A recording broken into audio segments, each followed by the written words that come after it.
ಶ್ರೀ ಮಹಾಗಣಾಧಿಪತಿಯೇ ನಮಃ. ಓಂ ಶ್ರೀ ಮಾತ್ರೇ ನಮಃ. ಓಂ ಶ್ರೀ ಗುರುಭ್ಯೋ ನಮಃ. ಸಮಸ್ತ ಕನ್ನಡ ವೀಕ್ಷಕರಿಗೆ ನಮಸ್ಕಾರ. ನೀವು ಮೊದಲನೇ ಬಾರಿ ನಮ್ಮ ಚಾನಲ್ ನೋಡ್ತಾ ಇದ್ದರೆ ದಯವಿಟ್ಟು ಸಬ್ಸ್ಕ್ರೈಬ್ ಮಾಡಿ ಅಂತ ಹೇಳ್ತಾ, ಪ್ರಮುಖವಾಗಿ ಈ ದಿನ ಮಂಗಳ, ಕುಜ, ಅಂಗಾರಕ ಈ ವೃಷಭ ರಾಶಿಯಿಂದ ಮೇಷರಾಶಿಯಿಂದ ವೃಷಭ ರಾಶಿಗೆ ತನ್ನ ಸಂಚಾರವನ್ನು ಬದಲಾಯಿಸುತ್ತಾ ಜೂನ್ 20ರಿಂದ ಆಗಸ್ಟ್ 2ನೇ ತಾರೀಕು ಅಂದರೆ ಆಲ್ಮೋಸ್ಟ್ ಒಂದು 42 ದಿನದ ಕಾಲ ಈ ವೃಷಭ ರಾಶಿಯಲ್ಲಿರುವಂತಹ ಈ ಮಂಗಳ ಕುಜಗ್ರಹವು ದ್ವಾದಶ ರಾಶಿಗಳ ಮೇಲೆ 3 ಪ್ರಧಾನ ರಾಶಿಗಳಿಗೆ ವಿಪರೀತ ರಾಜಯೋಗವನ್ನು ನೀಡ್ತಾ ಇರ್ತಾರೆ. ಮತ್ತೊಂದು 3 ರಾಶಿಗಳಿಗೆ ಮಿಶ್ರ ಫಲಗಳು ನೀಡ್ತಾ ಇರ್ತಾರೆ. ಮತ್ತು ಉಳಿದಿರುವಂತಹ ರಾಶಿಗಳಿಗೆ ಈ ಕುಜ ತಾಳ್ಮೆಗೆ ಪರೀಕ್ಷೆಯ ರೀತಿಯಲ್ಲಿ ಕೆಲವೊಂದು ಸಂದರ್ಭಗಳಲ್ಲಿ ಪ್ರತಿಕೂಲ ಫಲಗಳನ್ನು ನೀಡುವುದಕ್ಕೆ ಅವಕಾಶವಿರುತ್ತೆ. ಯಾಕಂದರೆ ಕುಜ ವಿಪರೀತವಾಗಿರುವಂಥ ಒಂದು ಪ್ರಭಾವ, ವಿಪರೀತ ಶಕ್ತಿವಂತವಾಗಿರುವಂತಹ ಗ್ರಹವಾಗಿರುತ್ತೆ. ಭೂಮಿಗೆ ಸಂಬಂಧಪಟ್ಟಿರುವಂತಹ ಜಗಳಗಳಾಗಿರಬಹುದು, ಕೋರ್ಟು ಕಚೇರಿ ಸಮಸ್ಯೆಗಳಾಗಿರಬಹುದು, ರಿಯಲ್ ಎಸ್ಟೇಟ್ ವ್ಯಾಪಾರಸ್ಥರಿಗಾಗಿರಬಹುದು, ಈ ಡಾಕ್ಟರ್, ಮೆಡಿಕಲ್, ಫಾರ್ಮಾ ಕಂಪ್ನೀಸ್ಗಾಗಿರ್ಬೋದು. ಯಾಕಂದರೆ ಕೆಂಪು ಗ್ರಹ ಅಂತ ಹೇಳ್ತೀವಿ. ಬ್ಲಡ್, ಸಣ್ಣ ಪುಟ್ಟ ವಾಹನ ಅಪಘಾತಗಳಾಗಿರ್ಬೋದು ಇತ್ಯಾದಿ ವಿಷಯಗಳಲ್ಲಿ ಕುಜನ ಪ್ರಭಾವ ಅತಿ ಜಾಸ್ತಿಯಾಗಿರುತ್ತೆ. ಕುಜ ಅನೇಕ ವಿಷಯಗಳಲ್ಲಿ, ಪೊಲೀಸ್, ಆರ್ಮಿ, ಮಿಲಿಟ್ರಿ ಇತ್ಯಾದಿ ವಿಷಯಗಳಲ್ಲಿ ಅನೇಕ ವಿಷಯಗಳಲ್ಲಿ ಇವರು ಅತ್ಯಂತ ಶಕ್ತಿವಂತರಾಗಿರುತ್ತಾರೆ. ಅದೇ ರೀತಿ ಕುಜ ಇನ್ ಕೇಸ್ ದೋಷ ಏನಾದರೂ ಉಂಟು ಮಾಡಿದ್ರೆ ವಿವಾಹ ವಿಳಂಬವಾಗೋದಾಗಿರಬಹುದು, ವೈವಾಹಿಕ ಜೀವನದಲ್ಲಿ ಸಮಸ್ಯೆಗಳನ್ನು ಉಂಟು ಮಾಡೋದಾಗಿರಬಹುದು, ವಿಪರೀತವಾಗಿರುವಂತಹ ಕೋಪ ಆವೇಶವನ್ನು ನೀಡಿ ಅದು ಅನರ್ಥಗಳಿಗೆ ದಾರಿ ಮಾಡಿಕೊಡುತ್ತೆ. ಸೊ ಆಗಿರೋದ್ರಿಂದ ಕುಜನ ಪ್ರಭಾವ ನಮ್ಮ ಮೇಲೆ, ದ್ವಾದಶ ರಾಶಿಗಳ ಮೇಲೆ ಸಾನುಕೂಲವಾಗಿರಬೇಕಾಗಿರುತ್ತೆ. ಸೊ ಅಂತಹ ಕುಜಗ್ರಹವು ಜೂನ್ 20ರಿಂದ ತನ್ನ ಸ್ಥಾನವನ್ನು ಬದಲಾಯಿಸುತ್ತಾ ದ್ವಾದಶ ರಾಶಿಗಳಿಗೆ ಅವರಿರುವಂತಹ ಸ್ಥಾನದ ಆಧಾರದ ಮೇಲೆ ಯಾವ ರೀತಿ ಅನುಕೂಲ ಅಥವಾ ಪ್ರತಿಕೂಲ ಫಲಗಳು ನೀಡ್ತಾ ಇರ್ತಾರೆ ಅಂತ ನೋಡುವುದಾದರೆ, ಈ ದಿನ ನಮ್ಮ ವಿಡಿಯೋದಲ್ಲಿ ಮಕರ ರಾಶಿಯವರಿಗೆ ಕುಜ ಯಾವ ರೀತಿ ಅನುಕೂಲಗಳು ನೀಡ್ತಾ ಇರ್ತಾರೆ ಅಂತ. ಯಾಕಂದರೆ ಈ ಕುಜ ಮಹಾಶಯ ಮಕರ ರಾಶಿಗೆ 4 ಮತ್ತು 11ನೇ ಸ್ಥಾನಕ್ಕೆ ಚತುರ್ಥ ಲಾಭಾಧಿಪತಿಯಾಗಿರುತ್ತಾರೆ. ಈ ಚತುರ್ಥ ಸ್ಥಾನ ಏನು ಇಂಡಿಕೇಟ್ ಮಾಡುತ್ತೆ? ಮನೆ, ಕುಟುಂಬ, ವಾಹನಗಳು, ವ್ಯವಹಾರಗಳು, ಹಣಕಾಸು ಇತ್ಯಾದಿ ಈ ವಿಷಯಗಳನ್ನು ಇಂಡಿಕೇಟ್ ಮಾಡ್ತಾ ಇರುತ್ತೆ. ಲಾಭಸ್ಥಾನ ಅಂದರೆ ವಿಶೇಷವಾಗಿರುವಂತಹ ಲಾಭಗಳು, ವಿಶೇಷವಾಗಿರುವಂತಹ ವ್ಯಾಪಾರ ವಿಸ್ತರಣೆ, ಅಂದ್ಕೊಂಡಿರೋದಕ್ಕಿಂತ ಅಧಿಕ ಮೊತ್ತದಲ್ಲಿ ಬರುವಂತಹ ವಿಷಯಗಳು ಇವೆಲ್ಲವೂ. ಚತುರ್ಥ ಲಾಭಾಧಿಪತಿಯಾಗಿರುವಂತಹ ಈ ಮಂಗಳ ಈ ಮಕರ ರಾಶಿಯವರಿಗೆ ಯಾವ ರೀತಿ ಅಂದರೆ ಮಿಶ್ರ ಫಲಗಳು ಕೊಡ್ತಾ ಇರ್ತಾರೆ. ಚತುರ್ಥ ಸ್ಥಾನ ಮತ್ತು ಲಾಭಸ್ಥಾನ ಆಗಿರೋದ್ರಿಂದ ಅಷ್ಟು ಪ್ರತಿಕೂಲನೂ ಇಲ್ಲ, ಅಷ್ಟೊಂದು ಅನುಕೂಲನೂ ಇರೋಲ್ಲ.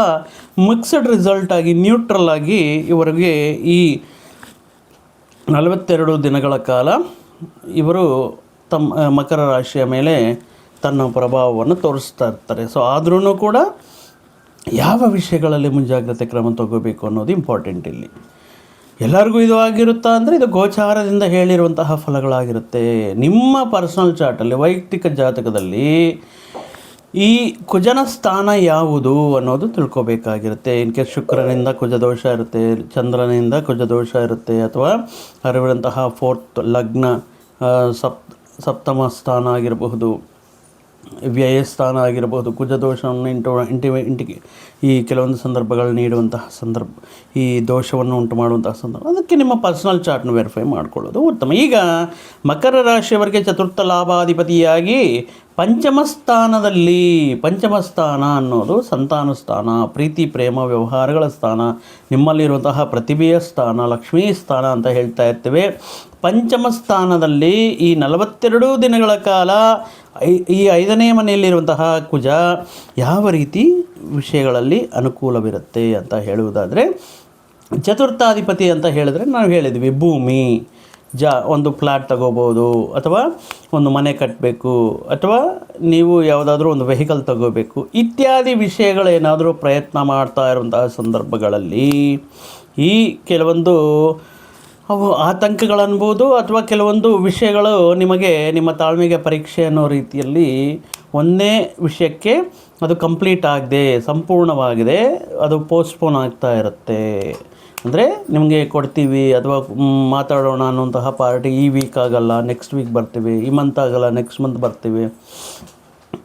ನಿಮಗೆ ಇಷ್ಟವಾಗಿರುವಂತಹ ವೆಹಿಕಲ್ ತೊಗೋಬೇಕು ಅಂದ್ಕೊಳ್ತೀರ, ಅದು ನೀವು ಬುಕ್ ಮಾಡಿಕೊಂಡ್ರೆ ಇಷ್ಟು ದಿನಗಳಲ್ಲಿ ಬರುತ್ತೆ. ಈ ರೀತಿ ಪೋಸ್ಟ್ಪೋನ್ ಅನ್ನೋದು ಆಗ್ತಾ ಇದ್ರೂ ಕೂಡ ನೀವು ನಿಮ್ಮ ಹಠ ಛಲವನ್ನು ಬಿಡದೆ ಈ ವಿಷಯಗಳನ್ನು ಅಂದರೆ ನಿಮ್ಮದಾಗಿಸಿಕೊಳ್ಳೋದಕ್ಕೆ ನಿರಂತರವೂ ಕೂಡ ಕಷ್ಟಪಡ್ತಾ ಇರ್ತೀರ. ಆ ಪ್ರಯತ್ನಕ್ಕೆ ನೀವು ಮಾಡ್ತಾ ಇರುವಂತಹ ಪ್ರಯತ್ನಗಳಲ್ಲಿ ಅದ್ಭುತವಾಗಿರುವಂತಹ ಹೆಸರು ಬರಬೇಕು ಅಥವಾ ಅದ್ಭುತವಾಗಿರುವಂತಹ ನಿಮ್ಮ ಕನಸನ್ನು ನನಸಾಗಿಸ್ಕೋಬೇಕು ಅನ್ನುವಂತಹ ಪ್ರಯತ್ನಗಳು ಈ ಹಾರ್ಡ್ ವರ್ಕ್ ಅನ್ನೋದು ಜಾಸ್ತಿ ಇರುತ್ತೆ. ಅಂದರೆ ನೀವು ಮಾಡುವಂತಹ ಪ್ರತಿಯೊಂದು ಪ್ರಯತ್ನ ಸಣ್ಣ ಅದು ಸಹ ದೊಡ್ಡ ಮಟ್ಟದ ಪ್ರಯತ್ನ ಆಗಿರ್ಬೋದು, ಅಂದರೆ ಚಿಕ್ಕದಾಗಿರುವಂತಹ ಪ್ರಯತ್ನ ಆಗಿರ್ಬೋದು. ಬಟ್ ಅದರಲ್ಲಿ ಉತ್ತಮ ರೀತಿಯಲ್ಲಿ ಒಂದು ನೇಮು ಫೇಮು ಗೌರವ ಪ್ರತಿಷ್ಠೆ ಬರಬೇಕು, ನಿಮ್ಮ ಒಳ್ಳೆಯ ರೀತಿಯಲ್ಲಿ ಗೌರವ ಸಿಗಬೇಕು ಅನ್ನುವ ರೀತಿಯಲ್ಲಿ ನೀವು ನಿಮ್ಮ ಎಫರ್ಟ್ಸನ್ನು ನೀಡ್ತಾ ಇರ್ತಾರೆ. ಇನ್ನು ಪಂಚಮ ಸ್ಥಾನದಲ್ಲಿ ಅಂದರೆ ಸಂತಾನ ಅಂತ ಹೇಳ್ತಾ ಇರ್ತೀವಿ. ಸೊ ಆಗಿರೋದ್ರಿಂದ ಮಕರ ರಾಶಿಯವರಿಗೆ ನಿಮ್ಮ ಸಂತಾನದ ಆರೋಗ್ಯ ವಿಷಯಗಳಲ್ಲಿ ಮುಖ್ಯವಾಗಿ ಸಂತಾನಕ್ಕೆ ಸಂಬಂಧಪಟ್ಟಿರುವಂತಹ ಸಣ್ಣ ಪುಟ್ಟ ಆರೋಗ್ಯ ಸಮಸ್ಯೆ ದೊಡ್ಡ ಮಟ್ಟದಲ್ಲಿ ಏನೂ ಇರಲ್ಲ, ಯೋಚನೆ ಮಾಡಬೇಡಿ. ಸಣ್ಣ ಪುಟ್ಟ ಆರೋಗ್ಯ ಸಮಸ್ಯೆಗಳಲ್ಲಿ ಮೈಗ್ರೇನ್ ಹೆಡ್ಡೇಕ್ ಆಗಿರ್ಬೋದು, ಅಥವಾ ಕಿವಿ ನೋಯ್ತಾ ಇದೆ ಅಂತ ಹೇಳ್ಬೋದು, ಅಥವಾ ಕೆಲವೊಂದು ಸಂದರ್ಭಗಳಲ್ಲಿ ಈ ಹಲ್ಲಿಗೆ ಸಂಬಂಧಪಟ್ಟಿರುವಂತಹ ಸಮಸ್ಯೆಗಳಾಗಿರಬಹುದು. ಈ ರೀತಿ ಸಮಸ್ಯೆಗಳಿಂದ ಸ್ಕೂಲ್ಗೆ ಹಾಲಿಡೇ ಹಾಕೋದು ಅಥವಾ ಡಾಕ್ಟ್ರ್ ಹತ್ರ ಕನ್ಸಲ್ಟ್ ಮಾಡೋದು, ಈ ರೀತಿ ವಿಷಯಗಳಲ್ಲಿ ಸ್ವಲ್ಪ ನೀವು ಕೇರ್ ತಗೋಬೇಕಾಗಿರುತ್ತೆ. ಈಗ ನೋಡ್ತಾ ಇದ್ದೀವಿ ಚಿಕ್ಕ ಮಕ್ಕಳು, ಪುಟ್ಟ ಮಕ್ಕಳು, ಅವ್ರಿಗೇನೋ ಗೊತ್ತಿರಲ್ಲ, ಪೆನ್ಸಿಲ್ ತಗೊಂಡ್ರೂ ಕಿವಿಯಲ್ಲಿ ಚುಚ್ಕೊಳ್ತಾರೆ, ಪೆನ್ ತಗೊಂಡ್ರೂ ಕಿವಿಯಲ್ಲಿ ಶಾರ್ಪ್ ಆಗಿರುವಂತಹ ಥಿಂಗ್ಸ್ ಏನಾದರೂ ಇದ್ದರೆ ಅದು ಮಕ್ಕಳ ಕೈಗೆ ಸಿಗ್ದಂಗೆ ನೋಡ್ಕೊಳ್ಳೋದು ಉತ್ತಮವಾಗಿರುತ್ತೆ. ಇನ್ನು ಈ ಚತುರ್ಥಾಧಿಪತಿ ಪಂಚಮ ಸ್ಥಾನದಲ್ಲಿರೋದರಿಂದ ಕೌಟುಂಬಿಕ ವಿಷಯಗಳಲ್ಲಿ ಸಣ್ಣ ಪುಟ್ಟ ವಿಷಯಗಳಲ್ಲಿ ಮನಸ್ಪರ್ಧೆಗಳು, ವಾಗ್ವಿವಾದಗಳು ನಡೆಯುವಂತಹ ಸಾಧ್ಯತೆಯೂ ಕೂಡ ಇರುತ್ತೆ. ಸಣ್ಣ ಪುಟ್ಟ ವಿಷಯಗಳಲ್ಲಿ ಸ್ವಲ್ಪ ಹಟ್ಟಾಗುವಂತಹ ರೀತಿಯಲ್ಲಿ ಮಾತುಗಳು ಕೇಳಬಹುದು. ಇನ್ನು ಅಧಿಕವಾಗಿ ಈ ಟೈಮಲ್ಲಿ ಪರ್ಟಿಕ್ಯುಲರಾಗಿ ಇಂಟ್ರೆಸ್ಟ್ ಈ ಮಸಾಲಾಯುತ ಆಹಾರದ ಮೇಲೆ, ಈ ರಸ್ತೆ ಬದಿಯಲ್ಲಿ ಮಾಡ್ತಾ ಇರುವಂತಹ ಆಹಾರದ ಮೇಲೆ ಆಸಕ್ತಿ ಜಾಸ್ತಿ ಆಗೋದು, ಜಂಕ್ ಫುಡ್ ಮೇಲೆ ಆಸಕ್ತಿ ಜಾಸ್ತಿ ಆಗೋದು. ಸೊ ಆಹಾರದ ನಿಯಮಗಳ ಮೇಲೆ ಸ್ವಲ್ಪ ದೃಷ್ಟಿ ಇಡಬೇಕಾಗಿರುತ್ತೆ. ಸೊ ಇಲ್ಲದೆ ಅಂದರೆ ನಿಮ್ಮ ಆರೋಗ್ಯದಲ್ಲಿ ಈ ಡೈಜೆಷನ್ ಪ್ರಾಬ್ಲಮ್ಸ್ ಆಗಿರ್ಬೋದು, ಜೀರ್ಣಕ್ಕೆ ಸಂಬಂಧಪಟ್ಟಿರುವಂಥ ಆರೋಗ್ಯ ಸಮಸ್ಯೆಗಳಾಗಿರ್ಬೋದು, ಗ್ಯಾಸ್ಟ್ರೈಟಿಸ್ ಮತ್ತಿತರ ಪ್ರಾಬ್ಲಮ್ಸ್ ಆಗಿರ್ಬೋದು ಕಾಣಿಸ್ಕೊಳ್ಳೋದಕ್ಕೆ ಅವಕಾಶ ಇರುತ್ತೆ. ಆದ್ದರಿಂದ ಆದಷ್ಟು ಮನೆಯಲ್ಲಿ ಸ್ವಚ್ಛವಾಗಿ ಮಾಡಿರುವಂತಹ ಸಾತ್ವಿಕವಾಗಿರುವಂಥ ಆಹಾರವನ್ನು ತಗೊಳ್ಳೋದಕ್ಕೆ ಈ 42 ದಿನಗಳ ಕಾಲ ಪ್ರಯತ್ನ ಮಾಡಿ. ಇನ್ನು ನೀವು ಕೈ ಹಿಡಿರುವಂತಹ ಕೆಲವೊಂದು ಪ್ರಯತ್ನಗಳು, ನೀವು ಮಾಡ್ತಾ ಇರುವಂತಹ ಕೆಲಸಗಳಲ್ಲಿ ಸಣ್ಣ ಪುಟ್ಟ ಆತಂಕಗಳು ಬರ್ಬೋದು. ಪ್ರತಿ ಒಂದು ಸಾರಿ ನಿಮ್ಗೆ ಬರಬೇಕಾಗಿರೋ ಅಮೌಂಟ್ ಆಗಿರ್ಬೋದು, ಅಥವಾ ನೀವು ಕಂಪ್ಲೀಟ್ ಮಾಡಬೇಕಾಗಿರುವಂತಹ ಕೆಲಸಗಳಾಗಿರ್ಬೋದು, ಸಮಯಕ್ಕೆ ಆಗದೆ ನಿಮ್ಮ ತಾಳ್ಮೆಗೆ ಪರೀಕ್ಷೆ ನೀಡ್ತಾ ಸ್ವಲ್ಪ ಟೆನ್ಷನ್ ಜಾಸ್ತಿ ಆಗೋದು, ಆ ತಾಳ್ಮೆ ಕಳ್ಕೊಳ್ಳೋದು, ಇನ್ನೂ ಯಾವಾಗ ಆಗುತ್ತೆ ಅನ್ನೋ ಒಂದು ಕಾತುರ ಇತ್ಯಾದಿ ವಿಷಯಗಳಿಂದ ನಿಮ್ಮಲ್ಲಿ ಒಂದು ರೀತಿ ಹೇಳ್ಕೊಳ್ಳೋಕ್ಕಾಗದೇ ಇರೋಂತಹ ಒಂದು ಫ್ರಸ್ಟ್ರೇಷನ್ ಅನ್ನೋದು. ಯಾಕಂದರೆ ಇಲ್ಲಿ ಕುಜ ಅಂದ್ರೇ ಅಗ್ರೆಸಿವ್ನೆಸ್ ಅಂತ ಹೇಳ್ತಾರೆ. ಅಂದರೆ ಕುಜ ಒಂದು ರೀತಿ ಬೆಂಕಿ ತುಂಬಿರುವಂತಹ ಗ್ರಹ ಆಗಿರೋದ್ರಿಂದ ನಿಮ್ಮಲ್ಲಿ ಆ ಅಗ್ರೆಸಿವ್ನೆಸ್ ಬರ್ಸ್ಟ್ ಆಗೋದಕ್ಕೆ, ಕೋಪದಲ್ಲಿ ಏನಾದರೂ ಮಾತಾಡೋದಕ್ಕೆ ಅವಕಾಶವಿರುತ್ತೆ. ಈ ರೀತಿ ಟೆನ್ಷನ್ಸ್ ಆಗಿರ್ಬೋದು, ಅಥವಾ ಕೆಲವೊಂದು ಸಂದರ್ಭಗಳಲ್ಲಿ ಆಕಸ್ಮಿಕವಾಗಿ ಏನೋ ಒಂದು ಖರ್ಚು ಸಡನ್ನಾಗಿ ಬಂದು ಹಣ ನಷ್ಟವಾಗುವಂತಹ ಸಾಧ್ಯತೆಯೂ ಇರುತ್ತೆ. ಇನ್ನು ಆಲ್ಮೋಸ್ಟ್ ಎಲ್ಲ ಕಂಪ್ಲೀಟ್ ಆಗಿದೆ, ಇನ್ನೇನು ಕೈಗೆ ಬರಬೇಕು ಅನ್ನುವಂತಹ ಕೆಲವೊಂದು ಪ್ರಯತ್ನಗಳು, ಕೆಲವೊಂದು ವಿಷಯಗಳು ಕೊನೆಯ ಕ್ಷಣದಲ್ಲಿ ನಿಮ್ಮ ಕೈ ತಪ್ಪಿ ಹೋಗುವಂತಹ ಸಾಧ್ಯತೆಯೂ ಕೂಡ, ಲಾಸ್ ಆಗುವಂತಹ ಸಾಧ್ಯತೆಯೂ ಕೂಡ ಇರೋದರಿಂದ ಈ ಪ್ರತಿಯೊಂದು ಕೂಡ ಆತುರಕ್ಕೆ ಬೀಳಕ್ಕೆ ಹೋಗಬೇಡಿ.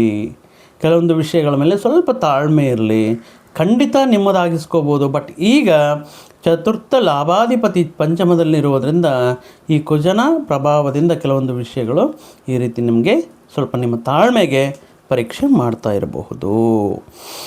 ಸೊ ಆಗಿರೋದ್ರಿಂದ ಇನ್ನು ಅದೇ ರೀತಿ ರವಿ ಬುಧ 6ನೇ ಮನೆಯಲ್ಲಿ ಬುಧಾದಿತ್ಯ ಯೋಗವನ್ನು ನೀಡ್ತಾ ಇದ್ದಾರೆ ನಿಮಗೆ. ಸೊ ಆಕಸ್ಮಿಕವಾಗಿ ಕೆಲವೊಂದು ವಿಷಯಗಳು ನಿಮಗೆ ಅನಿರೀಕ್ಷಿತವಾಗಿ ಕೂಡಿ ಬರುವಂತಹ ಅದೃಷ್ಟವೂ ಇದೆ.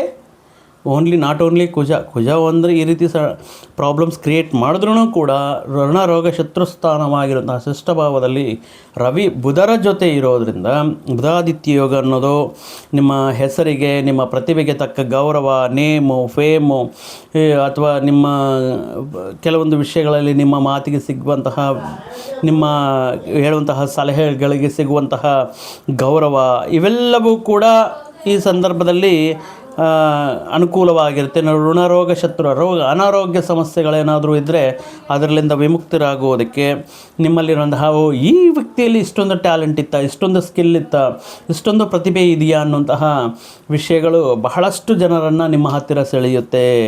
ಸೊ ಆಗಿರೋದ್ರಿಂದ ರವಿ, ಬುಧ ಮತ್ತು ಷಷ್ಠಭಾವದಲ್ಲಿ ಅನುಕೂಲವಾಗಿದ್ದಾರೆ. ಇನ್ನು 2ನೇ ಮನೆಯಲ್ಲಿರುವಂತಹ ರಾಹು, ಧನ ಕುಟುಂಬ ಸ್ಥಾನದಲ್ಲಿ ರಾಹು ಇರೋದು ಈ ಎಷ್ಟೇ ದುಡ್ಡು ಬಂದ್ರೂ ಕೂಡ ಕೈಯಲ್ಲಿ ಹಣ ನಿಲ್ಲದೆ ಇರೋದಾಗಿರಬಹುದು.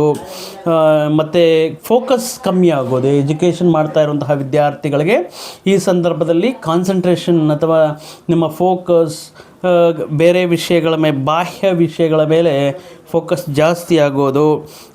ಕೆಲವೊಂದು ಸಂದರ್ಭಗಳಲ್ಲಿ ಸುಮ್ಮನೆ ನೀವು ನೀವು ಕೆಲವೊಂದು ವಿಷಯಗಳಲ್ಲಿ ನೀವು ಯಾವುದೇ ವಿಷಯ ಹೇಳದಿದ್ರೂ ಕೂಡ ನೀವೇ ಹೇಳಿದ್ದೀರಾ ಅನ್ನುವಂತಹ ಕೆಲವೊಂದು ಆರೋಪಗಳು, ಸುಳ್ಳು ಆರೋಪಗಳು, ಆಪಾದನೆಗಳು ಕೂಡ ಬರುವಂತಹ ಸಾಧ್ಯತೆಯೂ ಇರುತ್ತೆ ಧನ ಕುಟುಂಬ ಸ್ಥಾನದಲ್ಲಿ ರಾಹು ಇರೋದರಿಂದ. ಆದ್ದರಿಂದ ಯಾರಾದರೂ ಒಂದು ಡಿಸ್ಕಷನ್ ನಡೆಯುವಾಗ, 3ನೇ ವ್ಯಕ್ತಿಯ ಬಗ್ಗೆ ಮಾತಾಡುವಾಗ ದಯವಿಟ್ಟು ಯಾವ ವಿಷಯವನ್ನು ಮಾತಾಡಬೇಕು, ಯಾವ ವಿಷಯವನ್ನು ಅವಾಯ್ಡ್ ಮಾಡಬೇಕು, ನಾನು ಈ ವಿಷಯ ಹೇಳಿದ್ರೆ ಈ ವಿಷಯದಿಂದ ಯಾವ ರೀತಿ ಪರಿಣಾಮ ಬರುತ್ತೆ ಅನ್ನುವಂತಹ ವಿಷಯಗಳನ್ನು ದೃಷ್ಟಿಯಲ್ಲಿ ಇಟ್ಕೊಂಡು ಮಾತಾಡಬೇಕಾಗಿರುತ್ತೆ. ಇನ್ನು ನಿಮ್ಮ ಅಭಿವೃದ್ಧಿಯನ್ನು ಹಿತಶತ್ರುಗಳು ಹುಷಾರು. ಯಾಕಂದರೆ ನಿಮ್ಮ ಅಭಿವೃದ್ಧಿಯನ್ನು, ನಿಮ್ಮ ಬೆಳವಣಿಗೆಯನ್ನು, ಏರಿಕೆಯನ್ನು ನೋಡಿ ಸಹಿಸಿಕೊಳ್ಳಲಾಗದೇ ಇರುವಂತಹ ಕೆಲವೊಂದು ವ್ಯಕ್ತಿಗಳು, ಶಕ್ತಿಗಳು ಅವರ ಯುಕ್ತಿಯಿಂದ ಕೆಲವೊಂದು ಕುತಂತ್ರಗಳು ಮಾಡ್ತಾ ಇರ್ತಾರೆ. ಅಂಥವರ ಕೈಯಲ್ಲಿ ಕೂಡ ನೀವು ನಿಮ್ಮತನವನ್ನು, ನಿಮ್ಮ ಒಳ್ಳೆಯತನವನ್ನು, ನಿಮ್ಮ ಅಭಿವೃದ್ಧಿಯನ್ನು ಅವರ ಕಣ್ಣು ಕುಕ್ಕುವನ್ನುವ ರೀತಿಯಲ್ಲಿ ನಿಮ್ಮ ಕಷ್ಟದಿಂದ ಸಾಧಿಸುವಂತಹ ಫಲಿತಾಂಶಗಳಿಂದ ಅವರಿಗೆ ಸರಿಯಾಗಿ ಬುದ್ಧಿ ಹೇಳುವ ರೀತಿಯಲ್ಲಿ ಈ ಸಂದರ್ಭದಲ್ಲಿ ಯಾರು ಎಷ್ಟೇ ಆತಂಕಗಳು ಸೃಷ್ಟಿ ಮಾಡಿದ್ರೂ ಕೂಡ ಅವರ ಮುಂದೆ ಗೆದ್ದು ನಿಲ್ಲುವಂತಹ ಶಕ್ತಿ ನಿಮ್ಮದಾಗಿರುತ್ತೆ ಅಂತ ಹೇಳ್ತಾ, ಓವರಾಗಿ ಥಿಂಕ್ ಮಾಡೋದಕ್ಕೆ ಹೋಗಬೇಡಿ. ಅಯ್ಯೋ ಏನೋ ಮಾಡಿಬಿಡ್ತಾರೇನೋ, ಏನಾದರೂ ಪ್ರಾಬ್ಲಮ್ಸ್ ಕ್ರಿಯೇಟ್ ಮಾಡ್ತಾ ಇರ್ಬೋದೇನೋ, ಅಥವಾ ಏನಾದರೂ ಕಂಪ್ಲೇಂಟ್ಸ್ ಮಾಡ್ಬೋದೇನೋ, ಈ ರೀತಿ ಕೆಲವೊಂದು ವಿಷಯಗಳು ನಿಮಗೆ ಅನುಕೂಲವಾಗುವುದಿಲ್ಲ. ಇನ್ನು ಸಪ್ತಮದಲ್ಲಿ ಗುರು ಶುಕ್ರರು ಜುಲೈ 2ನೇ ತಾರೀಕುವರೆಗೂ ಕೂಡ ಈ ಸಪ್ತಮದಲ್ಲಿ ಶುಕ್ರ ಇರುವುದು ಅಷ್ಟೊಂದು ಒಳ್ಳೆಯದಲ್ಲ. ನಾನು ಹಿಂದೆ ವಿಡಿಯೋದಲ್ಲಿ ಮಾಡಿದ್ದೀನಿ ಗುರು ಶುಕ್ರರ ಸಂಯೋಗ ಅಂತ. ಈ ವಿಷಯವನ್ನು ಮತ್ತೊಂದು ಸಾರಿ ಹೇಳ್ತೀನಿ. ಸೊ ಗುರು ಶುಕ್ರರಲ್ಲಿ ಸಪ್ತಮ ಸ್ಥಾನದಲ್ಲಿ ಗುರು ಅದ್ಭುತವಾಗಿದ್ದಾರೆ, ತೃತೀಯದಲ್ಲಿ ಶನಿ ಚೆನ್ನಾಗಿದ್ದಾರೆ. ಸೊ ಬಟ್ ಗುರು ಸಪ್ತಮದಲ್ಲಿರೋದು ಒಳ್ಳೆಯದೇ, ಬಟ್ ಶುಕ್ರ ಜುಲೈ 2ನೇ ತಾರೀಕುವರೆಗೂ ಕೂಡ ಶುಕ್ರ ಸಪ್ತಮದಲ್ಲಿ ಇರೋದು ಅಷ್ಟೊಂದು ಒಳ್ಳೆಯದಲ್ಲ. ಮುಖ್ಯವಾಗಿ ಸ್ತ್ರೀಯರ ಮುಖಾಂತರ ಸುಮ್ಮನೆ ಆರೋಪಗಳು, ಅಥವಾ ಸ್ತ್ರೀಯರ ಮುಖಾಂತರ ಸ್ತ್ರೀಯರ ಅವರ ವಿಷಯಗಳಲ್ಲಿ ಅಥವಾ ಸ್ತ್ರೀಯರ ಜೊತೆ ಮಾತಾಡುವಂಥ ಸಂದರ್ಭಗಳಲ್ಲಿ ಕೆಲವೊಂದು ಮಿಸ್ಕಮ್ಯುನಿಕೇಷನ್ ಆಗುವಂಥದ್ದು, ವಾದೋಪವಾದಗಳು ನಡೆಯುವಂಥದ್ದು, ಅವರ ಮುಖಾಂತರ ಸಮಸ್ಯೆಗಳು ಉದ್ಭವವಾಗುವಂಥ ಸಾಧ್ಯತೆಯು ಇರುತ್ತೆ. ಇನ್ನು ಸಪ್ತಮದಲ್ಲಿ ಗುರು ಅನುಕೂಲವಾಗಿದ್ದಾರೆ, ವಿವಾಹ ಪ್ರಯತ್ನಗಳಿಗೆ ಅನುಕೂಲವಾಗಿರುತ್ತೆ. ಸೊ ಮತ್ತು ಜುಲೈ 2ರಿಂದ ಅಷ್ಟಮಕ್ಕೆ ಶುಕ್ರ ಬರೋದರಿಂದ ಅಲ್ಲಿಂದನೂ ಕೂಡ ನಿಮಗೆ ವಿಪರೀತವಾಗಿರುವಂತಹ ಧನಯೋಗ, ಎಲ್ಲ ಕೆಲಸಗಳಲ್ಲಿ ಅನುಕೂಲ ಅನ್ನೋದು ಕೂಡ ಇರುತ್ತೆ. ಸೊ ಗುರುಬಲ ಚೆನ್ನಾಗಿದೆ, ಶನಿ ಬಲನೂ ಚೆನ್ನಾಗಿದೆ. ಕುಜ ಈ ಸಂದರ್ಭದಲ್ಲಿ ನ್ಯೂಟ್ರಲ್ ಆಗಿ ನಿಮಗೆ ಫಲಗಳನ್ನು ನೀಡ್ತಾ ಇದ್ದಾರೆ. ಬಟ್ ರಾಹು ವಿಪರೀತವಾಗಿ ಕೌಟುಂಬಿಕ ವಿಷಯಗಳಲ್ಲಿ, ಮಾತಿನ ವಿಷಯಗಳಲ್ಲಿ, ಹಣಕಾಸಿನ ವಿಷಯಗಳಲ್ಲಿ ಇರೋದರಿಂದ ಪ್ರತಿ ಶುಕ್ರವಾರವೂ ಕೂಡ ರಾಹುಕಾಲದ ಸಮಯದಲ್ಲಿ ಬೆಳಗ್ಗೆ 10:30ರಿಂದ 12 ಗಂಟೆ ಮಧ್ಯದಲ್ಲಿ ಶ್ರೀ ದುರ್ಗಾ ದೇವಸ್ಥಾನಕ್ಕೆ ಹೋಗಿ ಅಲ್ಲಿ ದೀಪಾರಾಧನೆ ಮಾಡುವುದರಿಂದ, ಅಥವಾ ಈ ರಾಹುಕಾಲದ ಸಮಯದಲ್ಲಿ ಅಮ್ಮನವರಿಗೆ ಕುಂಕುಮಾರ್ಚನೆ ಮಾಡಿಸೋದ್ರಿಂದ, ಮತ್ತು ದುರ್ಗಾ ಮಾತೆ ಇಲ್ಲ ಯಾವ ದೇವಸ್ಥಾನಕ್ಕೆ ಹೋಗಬೇಕು ಅನ್ನುವಂತಹ ಸಂದರ್ಭಗಳಲ್ಲಿ ಅಮ್ಮನವರು, ನಿಮ್ಮ ಶಕ್ತಿ ದೇವತೆ, ಗ್ರಾಮ ದೇವತೆ, ಈ ರೀತಿ ದೇವಸ್ಥಾನಗಳಿಗೆ ಹೋಗಿ ರಾಹುಗ್ರಹ ಶಾಂತಿಗೋಸ್ಕರ ಪೂಜೆ ಮಾಡೋದು ಅಥವಾ ಈ ವಿಷಯಗಳಲ್ಲಿ ಅನುಕೂಲವಾಗಿರುತ್ತೆ. ಸೊ ಆಗಿರೋದ್ರಿಂದ ಈ ಸಂದರ್ಭದಲ್ಲಿ ರಾಹುವಿನ ಅನುಗ್ರಹ ಅನ್ನೋದು ನಿಮಗೆ ತುಂಬ ಇಂಪಾರ್ಟೆಂಟ್ ಆಗಿರುತ್ತೆ. ಇನ್ನು ಕುಜನ ಅನುಗ್ರಹಕ್ಕೋಸ್ಕರ ಪ್ರತಿ ಮಂಗಳವಾರ ಸುಬ್ರಹ್ಮಣ್ಯ ಸ್ವಾಮಿ ಆರಾಧನೆ ಮಾಡೋದಾಗಿರ್ಬೋದು, ಕೆಂಪು ತೊಗರೆಬೇಳೆ ಅಥವಾ ಕೆಂಪು ಪದಾರ್ಥಗಳನ್ನು ನೀವು ದಾನವಾಗಿ ಬ್ರಾಹ್ಮಣರಿಗೆ ನೀಡುವುದರಿಂದ ಈ ಸುಬ್ರಹ್ಮಣ್ಯನ ಅನುಗ್ರಹವು ಕೂಡ ನಿಮ್ಮ ಮೇಲೆ ಇರುತ್ತೆ ಅಂತ ಹೇಳ್ತಾ, ಮಕರ ರಾಶಿಯವರಿಗೆ ಕುಜನ ಸಂಚಾರ ತೃತೀಯ ಲಾಭಾಧಿಪತಿಯಾಗಿ ಕೆಲವೊಂದು ವಿಷಯಗಳಲ್ಲಿ ಅನುಕೂಲ, ಕೆಲವೊಂದು ವಿಷಯಗಳಲ್ಲಿ ಪ್ರತಿಕೂಲ ಫಲಗಳು ಇರೋದರಿಂದ ನೀವು ಮಾತನಾಡುವಂತಹ ಸಂದರ್ಭಗಳಲ್ಲಿ ಅಗ್ರೆಸಿವ್ನೆಸ್ ಬೇಡ, ತಾಳ್ಮೆ ಇರಲಿ ಅಂತ ಹೇಳ್ತಾ, ಸದಾ ನಿಮ್ಮ ಮೇಲೆ ಆ ರಾಯರ ಅನುಗ್ರಹ ಇರಲಿ ಮತ್ತು ಆ ಪರಮೇಶ್ವರನ ಆಶೀರ್ವಾದ ಸದಾ ನಿಮ್ಮ ಮೇಲೆ, ನಿಮ್ಮ ಪರಿವಾರದ ಮೇಲೆ ಇರಲಿ ಅಂತ ಹೇಳ್ತಾ, ಮತ್ತೊಂದು ವಿಡಿಯೋ ಜೊತೆಗೆ ಮತ್ತೊಂದು ಆಸಕ್ತಿಕರ ವಿಷಯದ ಜೊತೆಗೆ ನಿಮ್ಮ ಮುಂದೆ ಮತ್ತೆ ಬರ್ತೀನಿ. ಅಲ್ಲಿಯವರೆಗೂ ಸರ್ವೇ ಜನಾಂ ಸುಖಿನೋ ಭವಂತು, ಸಮಸ್ತ ಸನ್ಮಂಗಳಾನಿ ಭವಂತು. ಜೈ ಶ್ರೀ